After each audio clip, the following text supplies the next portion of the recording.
एक और सवाल जो अक्सर सुनने में आता है वो ये भी है कि स्टूडेंट्स और उनके पेरेंट्स ये कहते हैं कि हमारा जो बच्चा है वो नॉर्मल बीए करेगा या एक एवरेज स्टूडेंट है। तो इसके बारे में आप क्या कहेंगे? ये भी बड़ा कमाल का सवाल है ये कि सिंपल भी है। मुझे ये समझ नहीं आता है कि जो बाकी डिग्रीज होती हैं उसमें कौन से, मतलब कि आर्ट लगी होती है उसमें उसमें कौन सा डिजाइन हमने किया होता है। ये बड़ा एक अजीब सी बात है कि हमारा बच्चा सिंपल भी है और जो सिंपल भी है उसकी कोई वैल्यू नहीं होती है, उसकी कोई मतलब कदर नहीं करता है। तो हमारा बच्चा एवरेज है। हिंदुस्तान में एक ये मिथ बना दिया गया है कि जो बच्चा बीटेक है, जो बच्चा डॉक्टर है, सिर्फ वही पढ़ा लिखा है, वही समझदार है, बाकी सब बच्चे एवरेज हैं। तो जो लोग आर्ट्स लेते हैं तो वो मतलब कि वो एवरेज नहीं होते। एवरेज हमारे यहाँ देखा जाता है हमेशा मार्क्स के कंटेक्स्ट में, कि हमारा बच्चा कितने मार्क्स लेके आता है।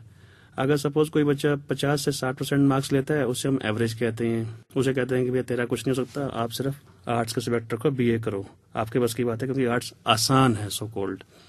अगर कोई बच्चा 90% मार्क्स लेके आता है, 80% मार्क्स लेके आता है, तो कहते हैं बच्चा बड़ा इंटेलिजेंट है। मेरे ख्याल से इससे बड़ी झूठ, इससे बड़ा सच्चाई से भागना कुछ और हो नहीं सकता कि हम बोलें कि जो बच्चा ज्यादा मार्क्स लेके आए वो इंटेलिजेंट है, जो कम मार्क्स लेके आए वो एवरेज है। मार्क्स के ऊपर कैसे कुछ डिपेंड कर सकती है? अगर इस तरह का लेके चलें फिर तो अनपढ़ बंदा, तो फिर हम उसको पागल बोलेंगे, उसे हम एवरेज के उसे हम बेवकूफ कहेंगे। मेरे ख्याल से इंटेलिजेंट बच्चा वही है जो सही टाइम पे सही कदम सही गाइडेंस में उठाता है, जो सही टाइम पे अपना काम करता है, जो सही डायरेक्शन में चलता है, जो हमेशा कंसिस्टेंटली हार्ड वर्क करता है, जो स्मार्ट वर्क करता है, जो चीज उसको चाहिए उसके लिए लगातार वो काम करता रहता है। वो सुनता सबकी है लेकिन करता अपने मन की है, जो उसे अच्छा लगता है। सिर्फ मार्क्स को लेके वो चिंतित नहीं होता है। और सिर्फ अगर मार्क्स को लेके हम चलें तो सारे के सारे जो गोल्ड मेडलिस्ट हैं इंडिया के अंदर, जो एमए में, एमएससी में, बीएससी में, बीटेक में, एमबीबीएस में, वो सारे आईएएस बन जाएंगे, वही सारे इंटेलिजेंट होंगे। तो जो बच्चे बीए में हैं, जो +2 पास है, 10वीं पास हैं, वो तो सारे एवरेज रह जाएंगे, तो लाइफ में कुछ कर ही नहीं पाएंगे। जबकि हमारे सामने ऐसे बड़े एग्जाम्पल्स हैं जो अनपढ़ बच्चे भी हैं, अनपढ़ लोग भी हैं, उन्होंने हम पे रूल किया है। तो क्या वो एवरेज बच्चे थे? करेक्ट। तो सर, इसमें जो हम ऑर्गेनाइज्ड स्टडी या जिसे हम कोचिंग कहते हैं, उसका कितना इम्पोर्टेंस रहता है या उसका कितना महत्व रहता है? जी,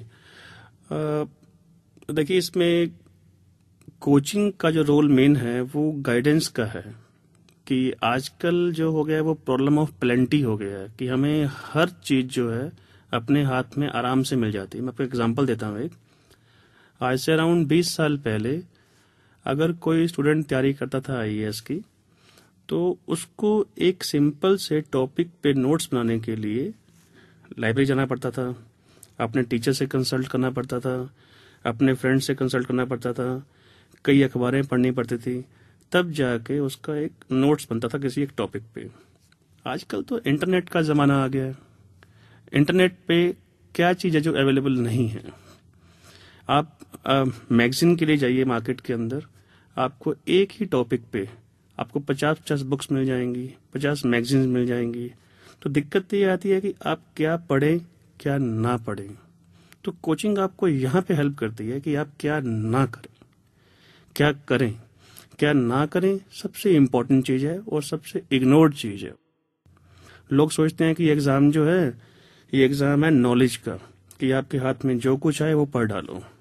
कोचिंग आपको ये चीज सिखाती है कि आपने ये नहीं पढ़ना है, ये करना है, ये पढ़ना है, ये बुक अच्छी है, ये बुक उस हिसाब से अच्छी नहीं है, ये बुक आपको ओनली नॉलेज देगी, ये आपको नॉलेज के साथ पास भी कराने में हेल्प करेगी। तो कोचिंग का काम यही है। कोचिंग फिर आपका टाइम बचाता है। जिस कंसेप्ट को आप सीखने में 5 घंटे सपोज लगा देते हैं, तो एक अच्छा कोचिंग इंस्टीट्यूट जो है वो उसी 5 घंटे वाले कंसेप्ट को आपको 10 मिनट में समझा सकता है। तो आपको वो टाइम सेव करता है। बाकी मैं ये नहीं कह रहा कि कोचिंग कंपलसरी है लेना ना। ऐसे बहुत से बच्चे इंडिया में हैं, यूपी से, बिहार से, उड़ीसा से, एमपी से, डिफरेंट स्टेट से, जो लोग कोचिंग तो दूर इवन किताब भी अफोर्ड नहीं कर सकते हैं, वो भी आईएएस बनते हैं। तो वो मेहनत करके बच्चे बनते हैं, तो बिना कोचिंग के भी होते हैं। लेकिन हाँ ये है कि आपको थोड़ा सा काम अपने आप करना पड़ता है, थोड़ा ज्यादा हार्ड वर्क करना पड़ जाता है। और ऐसा कोई और मिथ नहीं है कि कोचिंग आपको जरूरी है। ऑर्गेनाइज कोचिंग आपको सिर्फ एक डायरेक्शन देती है, आपका टाइम सेव करती है, आपको कंसिस्टेंट करती है, आपका कंपटीशन इंक्रीज करती है। आप रोज क्लास में आते हैं, पढ़ने के लिए आते हैं, आप औरों से मतलब और लोग क्या कर रहे हैं उससे एक्सपोज होते हैं, इंस्पायर होते हैं, और आपका डेली का रूटीन बन जाता है कि मैंने पढ़ना है। अपने आप स्टडी करने के लिए बहुत गजब का डिसिप्लिन चाहिए, नो डाउट अबाउट दैट। वो डिसिप्लिन कोचिंग उसमें हेल्प करती है। एक क्वेश्चन जो माँ बाप के दिल में और भी आता है वो ये है कि जैसे इंटरनेट और टीवी, इन माध्यमों को वो यूज़ करते हुए अपने बच्चे को किस तरीके से तैयारी करा सकते हैं ताकि वो जो स्टडी है वो उसके लिए फ़न बन सके, जिसे वो एंजॉय भी कर सके। आजकल इसी बात का ही, इसी मानसिकता का बेनिफिट उठा के ऐसे कई इंस्टीट्यूट्स खुल गए हैं जगह जगह पे, चंडीगढ़ में, दिल्ली में, जो +1 +2 या 10th या फर्स्ट ईयर वाले बच्चों को कोचिंग में इंक्लूड कर रहे हैं, क्योंकि उनके पेरेंट्स को ये पता नहीं होता है कि तैयारी किस चीज से घर बैठे करवानी है। तो उनके लिए बड़े सिंपल सिंपल मैं टिप्स दे रहा हूँ। पहली बात तो देखिए ये है कि आप अपने बच्चे को ना उसका बचपन जीने दीजिए। वो सबसे इम्पोर्टेंट चीज़ है, ये उसका इतना गोल्डन पीरियड है, दोबारा नहीं आएगा। तो उसे आप ऐसी चीज़ें सिखाएं जो उसको ना सिर्फ आईएएस के फील्ड में बल्कि उसकी पर्सनैलिटी की इम्प्रूवमेंट में भी काम आए। जैसे एग्जांपल देता हूँ मैं आपको। आप बच्चे को रोज अखबार पढ़ने की आदत डालिए। अखबार में क्या पढ़ना है क्या नहीं पढ़ना है ये उस पर छोड़ दीजिए। बस उस पर ये हो कि एक और उसको हैबिट पड़े। वो बच्चा कम से कम 15-20 मिनट अखबार पढ़े। हिंदी का पढ़े, पंजाबी का पढ़े, इंग्लिश का पढ़े, जो मर्जी पढ़े। इंग्लिश पढ़ेगा वो उसके लिए और भी अच्छा है।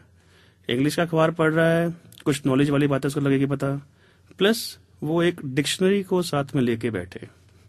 उससे एक बेनिफिट क्या होगा, उसका जो वर्ड पावर है वो भी इंक्रीज होगा। प्लस आप उसे बीच बीच में पूछते रहिए इस वर्ड का मतलब क्या है, इस वर्ड पे कोई सेंटेंस बना बताओ, ठीक है। देन आजकल इंडिया के प्रेसिडेंट कौन है, प्राइम मिनिस्टर कौन है, किस स्टेट में क्या हो रहा है, कौन सी नई स्कीम आई है, मतलब वो उसका एक फन बन जाए। अगर वो बच्चा सही जवाब आपको दे रहा है तो उसे प्रोत्साहित करने के लिए कभी चॉकलेट दे दीजिए, कुछ उसे नई बुक ले दीजिए, मतलब कुछ उसे मतलब ऐसा कुछ इंसेंटिव दीजिए कि वो बार बार अखबार पढ़ने को प्रोत्साहित हो, वो इंस्पायर्ड हो। एक बार आपके 2-3 महीने बच्चे की अखबार पढ़ने की आदत बन गई, ये मेरी गारंटी है आपको कि बच्चा सुबह उठने के बाद अखबार देखे बगैर कोई और काम कर ही नहीं पाएगा। और ये सबसे इम्पोर्टेंट तैयारी का पार्ट है। आपकी तैयारी भी हो रही है इसमें, प्लस आपका पर्सनैलिटी बहुत इंप्रूव हो रहा है, ये सबसे इम्पोर्टेंट बात है। प्लस आप अपने +1 +2 में या बीए में या फर्स्ट ईयर में जो भी आप ग्रेजुएशन कर रहे हैं उसमें आपको बड़ा हेल्प करेगा। और ना सिर्फ अपने अखबार पढ़ना है, आप हर रोज बच्चे को आदत डालिए कि 15 से 20 मिनट या आधा घंटा जितना वक्त मिले उसे आप शाम को सुबह न्यूज़ जरूर सुनवाइए। बच्चा खाना खा रहा है, डीडी न्यूज़ सुन लिया, बीबीसी सुन लिया, नेशनल ज्योग्राफी चैनल देख लिया, डिस्कवरी चैनल देख लिया, एनिमल प्लेनेट देख लिया, जो ज्ञानवर्धक भी हैं। इससे क्या होगा कि उसकी तैयारी अपने आप चलती भी जाएगी, उसको पता भी नहीं चलेगा, उसकी नॉलेज बढ़ती जाएगी, उसका एक्सपोजर बढ़ता जाएगा, तैयारी चलती जाएगी, और उसको जो तैयारी है उसके लिए एक फन बन जाएगी, उसको एंजॉय करेगा। उस पर कोई टाइम लिमिट भी नहीं है, कुछ याद नहीं करना है उसे क्या हुआ क्या नहीं हुआ ना, सिर्फ उसे एंजॉय करना है। और इससे ये होगा ना कि वो डिस्ट्रैक्शन से बच जाएगा। जो बुरी चीजें हैं टीवी पे आती हैं, खराब नेगेटिव बातों वाले प्रोग्राम्स आते हैं, उससे बच जाएगा। एक टाइम का उसको ना इस चीज में मजा आएगा कि न्यूज पे क्या हो रहा है, पेरेंट्स को डिस्कस कर लें मजाक मजाक में, ये अच्छा न्यूज में सुना हमने, ये क्या है, अन्ना हजारे कौन है, ठीक है, लोकपाल बिल क्या चीज है, जो ये रेप केसेस बढ़ रहे हैं, जो नया बिल आया ये क्या चीज है। तो आप उससे इंटरेक्ट इस चीज पे करेंगे तो उसका ध्यान नेगेटिव बातों से हटके प्रोडक्टिव पॉजिटिव बातों पे आ जाएगा और तैयारी भी चलती जाएगी, बच्चा उसे एंजॉय भी करेगा। और कोचिंग के चक्कर से ही बच गए आप। कोचिंग में इस स्टेज पे क्या सिखाएंगे आपको, अखबार कैसे पढ़ते हैं, टीवी पे क्या सुनना है आपने, या मैगजीन कौन सी पढ़नी है आपने, वही सारी बातें आप अपने आप बच्चे को समझा दीजिए कि इस तरह से करना है, ये करना है, वैसे करना है।